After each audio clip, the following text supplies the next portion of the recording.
Hey friends, it's Rye Myers, your Broadway and Entertainment BFF, and thanks so much for tuning in to another episode of Live with Rye. Thank you so much. This episode is pre-recorded, but I am so excited to bring this episode to you today. Hey, listen, if you're watching, do me a big favor, hit that subscribe button to subscribe to my YouTube channel so you never miss an episode, and you can see anytime I go live with my live Broadway talk show or any live episodes of this digital show, Live with Rye, and so much more good things. So hit that subscribe button. And if you're watching on Facebook or LinkedIn, hit that like button, give me a like as well. And if you are so inclined, you'll see at the bottom of the screen my Venmo. You can head over there to leave a donation, or you can go to rydthenewsguy.com/donate if you'd like to as well and help to support the site. Whatever you'd like to do or to donate would mean the world to me. And I'm very excited for today's interview. I will be talking with the incredible Felicia Curry, who will be getting ready to star in the one-woman play, Queen's Girl in the World. And I'm very excited to talk with her. So please help me welcome my incredible guest, the incredible Felicia Curry. Hey, Rye. Hey, how are you? And friends. Hey, friends. Hey, how you doing? I'm doing well. How are you doing today? I'm good, thanks. Can't complain, happy that spring is here and in the air and, Yes.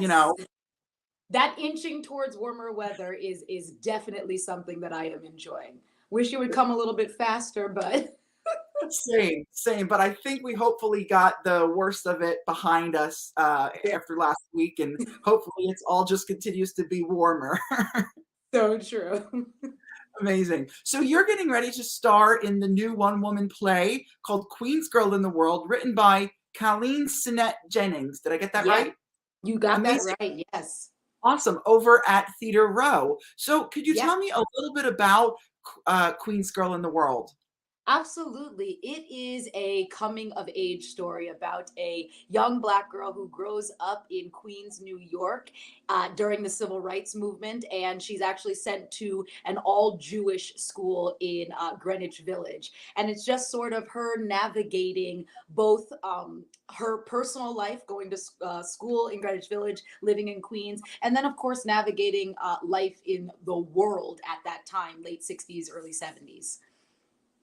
Wow, that is really, really interesting and such a fascinating story. How did you get involved with this project? How did it come about? Absolutely. Well, and let me just say that what I love most about this show is that it really does speak to everyone. It's seemingly a story about a young Black woman during this time, but this idea of coming of age, and especially with everything that we're going through in the world right now, I think everyone can relate to how Jackie is feeling. And I actually had the pleasure of originating Jacqueline Marie Butler in the third part of this trilogy. So Queen's Girl is a trilogy of plays. Queen's Girl in the World is the first one. The second one is called Queen's Girl in Africa. And I originated Jacqueline Marie Butler in Queen's Girl Black in the Green Mountains. So I have to say, I'm so excited to step back into Jacqueline Marie's shoes, this time telling her story when she's just a little bit younger. Yeah, wow, that is really exciting, and the fact that it's a the trilogy is even cooler. Is there, in taking that character back a little bit younger now, is there something that you're learning or having to sort of not edit, but sort of re-evaluate now that you're going to be playing a younger version of Jacqueline Marie Butler? I think what's great is sort of just being, because I know where the story goes, because I know how Jackie gets there, I think it just informs the storytelling in a really special way. We were rehearsing in Queens, so we were near the home of our young woman in the play, and so just having that connection and being in New York is something that's really special about being able to tell the story from this young perspective, and at this time. And is this, you mentioned being in Queens, is this near the home? Is this based on a true story? Was Jacqueline Marie Butler a real person? It is the life story of the playwright. Obviously, fictionalized cases, but it is based on her life. Yeah. Wow, that is incredible. And I'm curious, what does Jacqueline Marie Butler learn sort of about herself after moving from, She learns. 1950s Queens into to the progressive Greenwich Village. So she's learning. I mean, what's interesting is she's learning so much, because here we are at the height of the civil rights movement. We're at the late 1960s. I'm so sorry. We're not late 1960s. We're early 1960s to mid 1960s. So we are just at the rise of what's going on with the civil rights movement. We learned during the play that she has involvement with SNCC. We learned that her father has direct involvement with some of the high profile people in the movement. So again, not only is she having to navigate what it means to be a young Black woman going to an all white school, but she also has to navigate being a young Black woman in a world where young Black women at that time were being killed. We also touch on the Birmingham church bombing. So, and those girls were about Jackie's age. So again, she's just navigating what it means to be a young person in the world at this time, and a young Black person at that. Wow, that's really touching. What have you learned, or what did Jackie learn when she was younger about all of this? I mean, it's so interesting because obviously at that time, things were a little bit different in the North than they were in the South, but there was still this, terrible prejudice going on. But do you feel in learning this work, did Jackie, while being the only Black girl to go to this school and in this neighborhood, did she find it was still the same discrimination that she was seeing in other parts of the country? Or was it a little bit more? I mean, it says in the description that you moved to the progressive Jewish area. So Right. Did she find that it was, while obviously not being one of everyone, she was a little bit different, not being white in this town. Did she find, though, that there was a little bit more kindness up in the North than we were seeing terribly in the South? I mean, at the time, obviously, there was segregation and discrimination happening all over. Right. And yes, obviously, she can tell that things are different. Certainly, that Birmingham church bombing is one way of saying things were different. I know Jackie in the play has a moment where she says, "Could something like this happen up north?" Right. So it's Wow. just again, what's lovely about this story and the way that Colleen has put it together is that it is about trying to find your place, and that Jackie feels othered because she is one of a few Black people at this white school, but she also feels othered in some ways in her own Black neighborhood. So I really do again want to say that this story is about coming of age, and it's about figuring out where your place is amongst everything that's going on, and asking all the questions. Jackie is very curious through this time and trying to figure out where her place is. And it's one of the reasons I've been encouraging young people to come see this show too. I really do think it speaks especially to our young demographic now with everything that they're going through. Yeah. Just feeling a sense of loss after what they've been through, a sense of hopelessness. I think being able to see Jackie's story, this idea of maybe feeling like an outsider, but slowly finding your way through everything. I think that's a story that we all right now need to hear.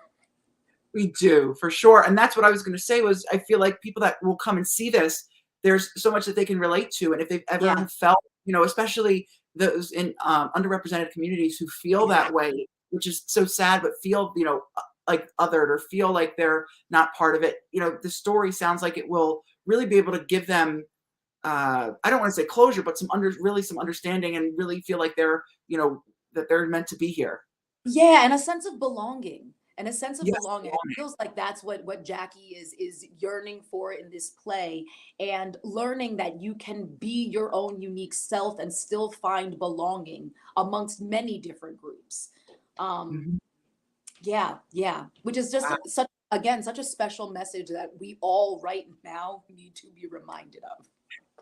Yeah, we really do. It's a great message that, anybody can relate to. I'm curious, being that this is a one-woman play, what are some of the challenges that you have faced, both positive and sort of negative being a one-woman show. I mean, you're in charge of the whole show for this. Yeah. For the show is. Well, what has that been like as an actress? I always joke that I can't blame anybody else if I miss my cue, which is the truth. Right. So, you know, I love being in rehearsals because we laugh a lot because I'm talking to myself.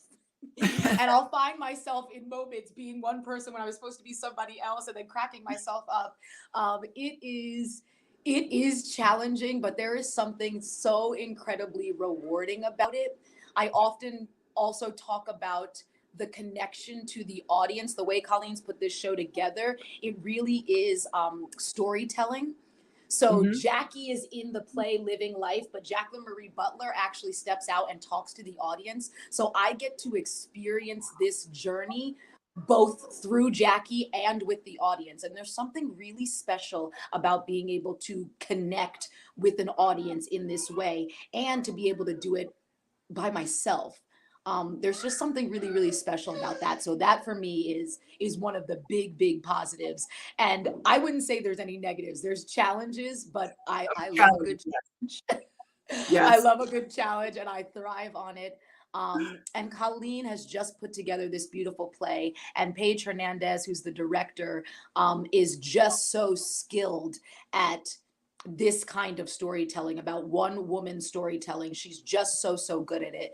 And I'm just really honored to be back working with her on this. And everybody at Abington has just been so incredible. So anything that was challenging along this journey, everybody in the process has really helped me and carried me through. I'm really looking forward to sharing what we've put together with the world. Yeah. Well, I'm excited to see it. I'll be seeing it this coming weekend. Oh, good. And so I'm very excited. And you know, what's you even just telling me about a little bit about, you know, you stepping out to in the role of Jackie, as you know, experiencing it with the audience, and Jackie being in the role, that just excites me. You know, for me, with listening to art, when there's one person that's telling the story, I find it to be so much more interesting because you're seeing so many different perspectives from this person. You're thinking of, you know, you're using your true mind. I mean, if you really understand art, like most people who see you do, and it really makes you think and experience and sort of create sort of the pieces in your head that maybe aren't directly right there for us to see. And there's something really great about when we talk about one woman or one person storytelling, being able to inhabit other bodies, and those of us in the audience being able to watch free of all of the things that we put on people because they look a certain way or they sound a certain way or they do something that automatically triggers, we know who this person is. I think there's something really special about doing this play by myself because I play so many different people. All of a sudden, we look at those characters differently because I inhabit them. And there's something so interesting about that. And really so special in the storytelling. Yeah, there is something very special about that. I'm really excited for this. Now, how long is the show? Does the show run? How long, like lengthwise? How long is the show? Oh, it's about 90 minutes. Oh, 90 wow. minutes. Okay. And when does it, and tell us the dates, when does it open and how long is it running for? Absolutely. We start previews this Saturday, April 9th, and we currently run through May 1st. So please hurry up and get your tickets. Little Birdie told me that they're selling pretty well and that April is almost completely sold out. So hurry up and get those tickets. And hopefully if it runs well, maybe we'll stay a little bit longer. Who knows? Well, you're right. I mean, you know, I can second that, Little Birdie, because you're right. I mean, I was just looking earlier on the website. It's, you know, it's selling pretty well. There are already quite a few dates that are sold out. So yes, you are right about that. That Birdie was right for sure. So May 1st. Wonderful. Well, so Felicia, aside from this, what are some other exciting things you have going on in your life? I saw actually in January you posted you got engaged. I did. Congratulations. Yeah. What a beautiful ring. Thank you so much. I'm very excited. for me and my fiance. So lots of things going on, hoping to do it at some point this year. Oh, And hoping to have a really big party with our friends at some point next year when we can gather everybody in yeah. a safe way. Yes. Oh, that's really, really exciting. And Thank is there anything on the horizon, or you can, aside from the Queen's Go in the World, are you continuing to work on any projects of your own, whether it's playwriting or acting or directing, producing, anything like that?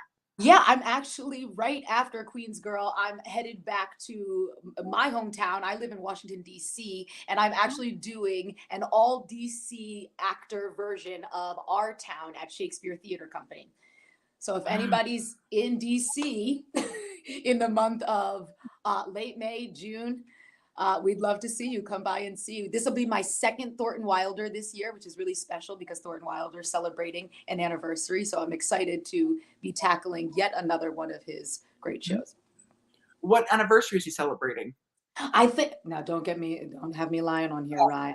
I'm 100% sure. No worries. I was just curious. I didn't know if you knew. That's awesome. That's really cool, though. I was just wondering. I will say, though, DC does have a great theater scene. Really has a Thank you. great. I don't know how often you get up, but it really, really does. I mean, we could spend a whole nother interview just talking about the DC theater scene, but Well, exciting things going on in DC, and I'm proud to be part of that community. I've been to DC. I've never been to a show in DC. I just know they have great performing arts centers there and great theaters. I mean, the Shakespeare Company you were talking about, but also the Kennedy Center and all those Yes, other theaters, the National, right? All of those good ones. So that's exciting. I mean, DC, I hope to get down there and see a show. yes, DC has some please, really, Rye, come really great. see. I was going to say, please come see me anytime. Yeah, yeah. Well, that's so exciting. Well, where can we keep up with you? Where can we follow you? Please, I'm on Instagram at the Felicia Curry. Mhm. Please look me up. I also host a TV show for PBS in Washington D.C. on WETA called WETA Arts. You can get it online if you go to weta.org/arts. You should be able to find us. I believe that's what it is. It's an art show, so I just highlight all of the amazing arts happening in the DC metropolitan area. That is really exciting. So I saw this on your profile. I didn't know it was PBS affiliated. It I saw is. that is really cool. And So it's you such do. a, I mean, yeah, and so exciting for me as an artist. I mean, Rye, you were just mentioning the arts and taking in art as an artist, and that's Right. one of the things I love about this show is because we get to highlight artists of all kind in the DC metropolitan area. Obviously, I'm very much in touch with the theater, but I get Yeah. to highlight sculptors, visual artists, recording artists. So it's been really, really special for me to highlight the incredible art in Washington, DC. Yeah, that's really exciting. There's so much to highlight. So do you also get to sort of, I guess when some of the big shows come to town or the big events, do you get to sort of talk to those artists or maybe go behind the scenes like we see I on yes, I local do. affiliates? It's hard to navigate because a lot of times I'm doing shows too. So I always get the invitation. It's just a matter of if I could be there or not. That's exciting. Wow, that's so exciting though. I mean, what But a we've had some really great people on. I've talked about it. We had Wawa, Warren Wawa Snipes, I believe that's his last name, who just was the deaf rapper at the Super Bowl, who's wow. also a DC guy, went to Gallaudet University. So that's one of the highlights of interviews for me. I've also interviewed several of the directors of some of the Smithsonian museums. So again, just, as an artist, to be able to talk to other artists in this way is just really, really incredible. That is so incredible. Well, if you want to get tickets for Queen's Girl in the World, you go to this website, you go to bfany.org/theater/row for tickets, or if you just type in bfany.org, you'll see it and click Queen's Girl in the World and get your tickets. As we said, they're selling fast, folks. So definitely jump on this. We're not just saying that. I looked earlier No. today when I did research. It's selling well, and it sounds like it's going to be a great show. I'm excited to see it. So, Felicia, before we Yeah. leave, any final words or anything that I didn't get to touch on, or? Well, there is one more show. So I've talked about Our Town. I've talked about Queen's Girl. I'm also a musical theater baby. So for those of you who really love musical theater, I'm actually going to be playing Celie in The Color Purple at Signature Theater in Arlington, Virginia. So if you're in the DC area, come see us. We're late summer, early fall. That is so okay. The Signature Theater, right? That is the Signature Theater in Washington, D.C. Yeah. Oh my God, I love that musical. And you as Celie, that's going to be amazing. Has our tickets on sale? Do you know? Tickets are on sale. Yeah, I believe they are.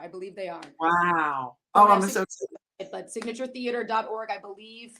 But I know there's several Signature Theaters, so check on that for me. Right? Yeah, well, that's why I was wondering. But I know that the Signature Theater in Arlington is renowned. That's why I was like, it's not the Signature Theater here in Times Square. That's exciting. I love that show. And are you starring alongside anyone? Is anyone sort of from the theater scene that we might know?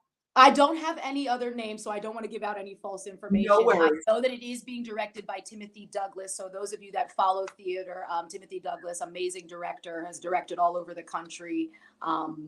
Teaches now up in Boston. Amazing person, amazing artist. Really excited to join forces with him again. Music director is Mark Meadows, who works for Signature Theater. So again, just an amazing creative team I know is going to be behind this show. So very excited about that. That's going to be so exciting. Wow, you certainly have quite the year ahead of you. It's going to be busy, busy, busy, but all good things are going from show to show to show. And this is not the last we'll see of you. So make sure you get your tickets for Queen's Girl in the World and follow Felicia, keep up with her. And if you'd like to follow and keep up with me, you can follow me on social media at Rye_Myers. That's Rye with an E, like Liza with a Z, as I say. Rye_Myers on Instagram, TikTok, and Twitter. I'm also on Facebook. Felicia, thank you so much for taking the time.